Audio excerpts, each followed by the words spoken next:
You're nothing but a gold digger, too poor for our son. Margaret Thompson's voice echoed through their mansion's marble foyer as she threw my duffel bag at my feet. Get out of our house. I'm Isabella Martinez, 29 years old, and until 10 minutes ago, I had been engaged to Andrew Thompson, heir to the Thompson real estate empire, or so his family thought.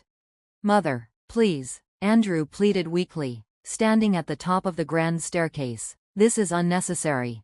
Unnecessary? Margaret's perfectly coiffed hair trembled with indignation. She's been lying to us all this time, pretending to be a simple accountant, when she's been investigating our finances. She wasn't entirely wrong. I was an accountant, a forensic accountant specializing in financial fraud investigation. But that's not why I had fallen in love with Andrew. Mrs. Thompson, I tried one last time. If you'd just let me explain. Explain what? How you wormed your way into our family. How you drove that beat-up Honda while pretending you couldn't afford better. We saw your laptop open last night, looking into our accounts, our properties. Richard Thompson, Andrew's father, emerged from his study, his face red with anger. You're lucky we don't have you arrested. Leave now, before we call the police. I looked up at Andrew, silently pleading with him to stand up to his parents, to remember all our plans and promises, but I saw the moment his spine turned to jelly. Just as it always did when his parents demanded something. Maybe you should go, Isabella, he mumbled, just for now, until things cool down. And there it was, 3 years of love, of shared dreams, of building a future together, all crumbling because Andrew couldn't stand up to his parents, because the Thompson name and fortune meant more to him than our relationship. What the Thompsons didn't know, what even Andrew didn't know, was that I had indeed been investigating their finances, not out of greed or malice, but because something in their books hadn't added up from the very beginning. As a forensic accountant for Jensen Mills, the largest financial investigation firm in the city, it was literally my job to notice these things. I picked up my duffel bag with all the dignity I could muster. You're right about one thing, Mrs. Thompson. I have been looking into your finances, and what I found. Get out. Richard's voice was cold as ice, or I'll have security remove you. I left, my head held high, even as tears threatened to fall. My old Honda Civic sat in the circular driveway, looking particularly shabby next to the line of luxury vehicles. Another point of contention with the Thompsons. Why wouldn't I let Andrew buy me a proper car? Because I didn't need one. Because the Honda was a deliberate choice, part of maintaining my cover while I built my own empire. Because unlike the Thompsons, I understood the difference between showing wealth and building it. As I drove away from the mansion, I pulled out my phone and made a call. Jensen Mills, Director Martinez's office. My assistant answered. Sarah, it's me. Execute Operation Thompson. All of it. Are you sure? The timing is perfect. I interrupted. They just threw me out. Apparently, I'm too poor for their precious son. Sarah's laugh was deliciously wicked. Oh, this is going to be good. I'll start the proceedings immediately. Over the next 3 months, I watched from a distance as my carefully laid plans unfolded. The Thompson real estate empire, built on fraud and market manipulation, began to crumble. Properties that had been drastically overvalued suddenly faced proper assessments. Loans that had been obtained through falsified documents were called in for review. I hadn't started dating Andrew because of his family's finances. Our meeting at a charity gala had been genuine, our connection real, but as I got to know his family, as I saw the way they flaunted their wealth while looking down on others, I couldn't ignore the red flags in their business practices. The investigation had been ongoing for 2 years before I even met Andrew. Getting close to the family hadn't been part of the plan. Falling in love with him definitely hadn't been part of the plan. But sometimes life has other ideas. The day of the mansion's foreclosure auction dawned bright and clear. I dressed carefully in a tailored Chanel suit, not the knockoff Margaret had assumed I wore to their family events, but the real thing. My beat-up Honda stayed in the garage. Today, I drove my Aston Martin. The auction was being held in the mansion's ballroom, a final indignity the bank had insisted upon. As I walked in, the whispers started immediately. The Thompsons stood in a tight cluster near the front, their designer clothes looking somewhat faded now, their postures less confident. Andrew saw me first, His eyes widened as he took in my appearance, so different from the modest outfits I'd worn around his family. Margaret turned to see what had caught his attention, and her face went through a fascinating series of expressions: shock, confusion, outrage. "What is she doing here?" she hissed to Richard. "Security. Your security staff was let go last week, Mrs. Thompson," I said pleasantly, approaching their group. "Cost-cutting measures, I believe?" Richard's face darkened. "You have no right to be here. You."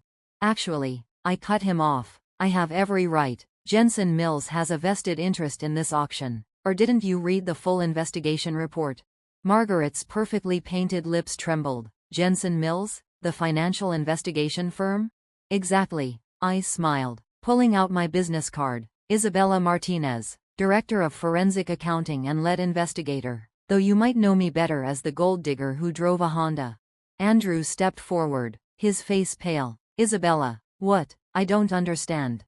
"It's quite simple," I explained, loud enough for nearby bidders to hear. "My firm has been investigating your family's business practices for 3 years. The fraud, the market manipulation, the falsified loan documents, all of it. Getting romantically involved wasn't part of the plan, but I suppose love makes fools of us all." "You were investigating us the whole time?" Andrew's voice cracked. "Our whole relationship was a lie?"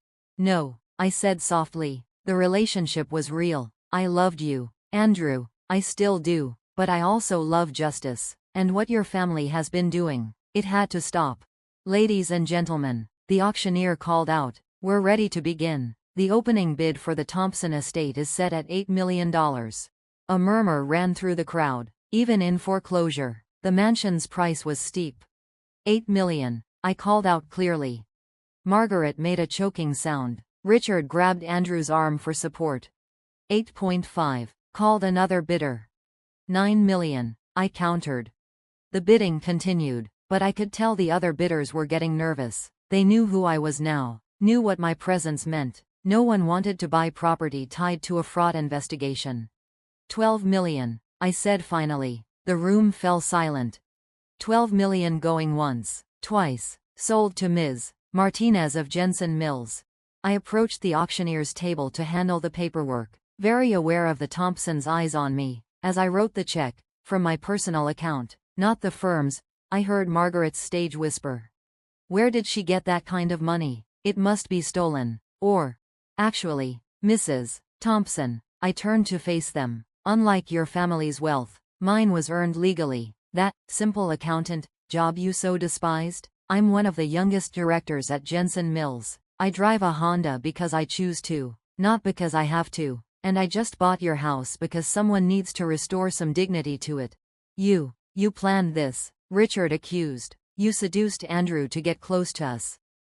"No, Mr. Thompson. I fell in love with Andrew despite my investigation, not because of it." I hoped. I looked at Andrew, seeing the confusion and hurt in his eyes. I hoped he might be different from you.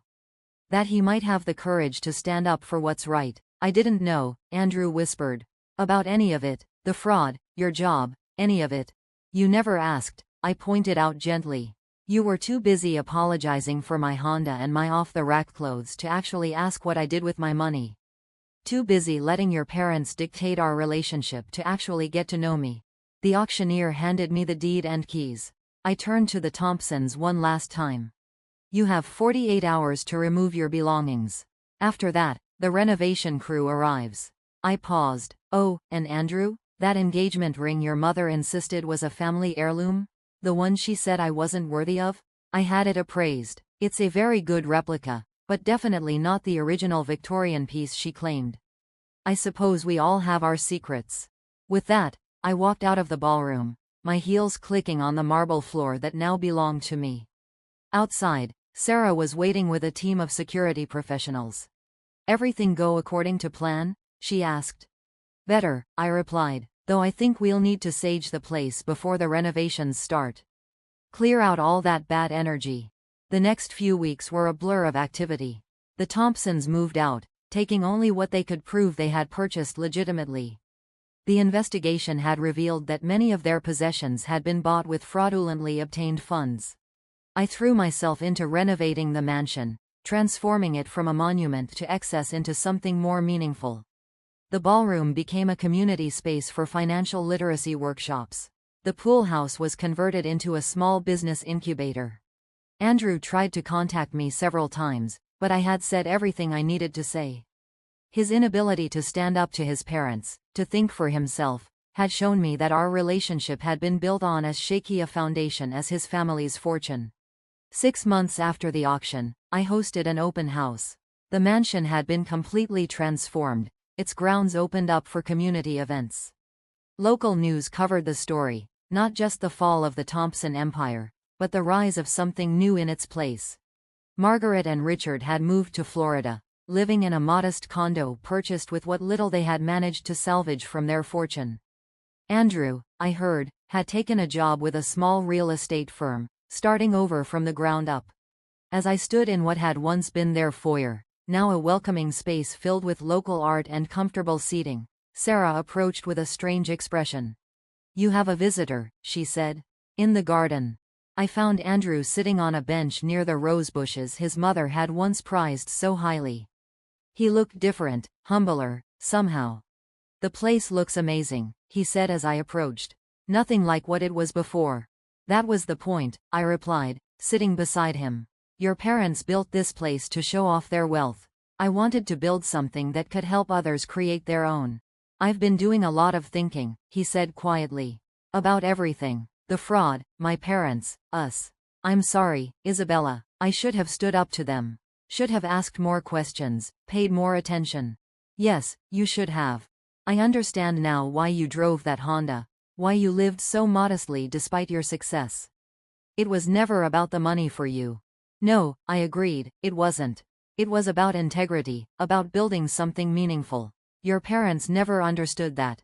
Did you ever wonder why I became a forensic accountant?" He shook his head. "My father lost everything to a fraudulent investment scheme when I was 12. We went from comfortable to homeless in a matter of weeks.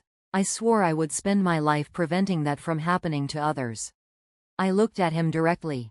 "That's why I couldn't ignore the signs in your family's business, even after I fell in love with you. I wish," he started, then stopped. "Well, I wish a lot of things. But mostly I wish I had been brave enough to be the man you thought I was." "It's not too late to become that man," I said gently. "Just, not with me." He nodded, understanding. "The community center you're building here, it's going to help a lot of people." "That's the plan. We're starting financial literacy classes next month. Teaching people how to build wealth ethically, how to spot investment fraud, how to make their money work for them instead of defining them." Andrew stood, taking one last look around the garden. "You know what's ironic? My parents threw you out for being too poor for their son. Turns out, we were the ones who weren't good enough for you." After he left, I walked through the mansion. My mansion now, though I preferred to think of it as a community resource. The marble floors that had once echoed with Margaret's designer heels now carried the sound of students heading to workshops. The study where Richard had plotted his fraudulent schemes was now a counseling center for victims of financial crimes. 1 year after the auction, Jensen Mills made me their youngest ever managing partner.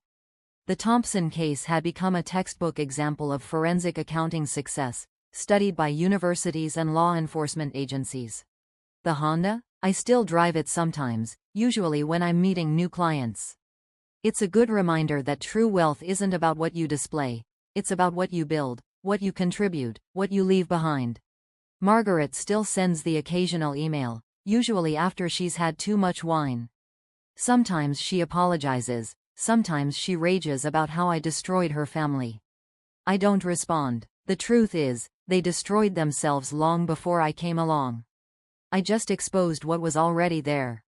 The mansion's gates are always open now, welcoming anyone who wants to learn, to grow, to build something legitimate for themselves. Sometimes I look out over the grounds and remember that day they threw me out, how Margaret's voice had echoed through the foyer as she called me a gold digger.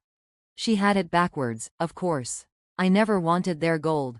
I wanted justice, integrity, and love, in that order. I got 2 out of 3, which isn't bad. And the mansion? It's not just a home or a community center. It's a reminder that karma has a way of coming full circle, that integrity matters more than image, and that sometimes the best revenge is simply living well and doing good. The Thompsons never understood that wealth without values is just money waiting to be lost. But every day, in what used to be their ballroom, I teach others to understand it.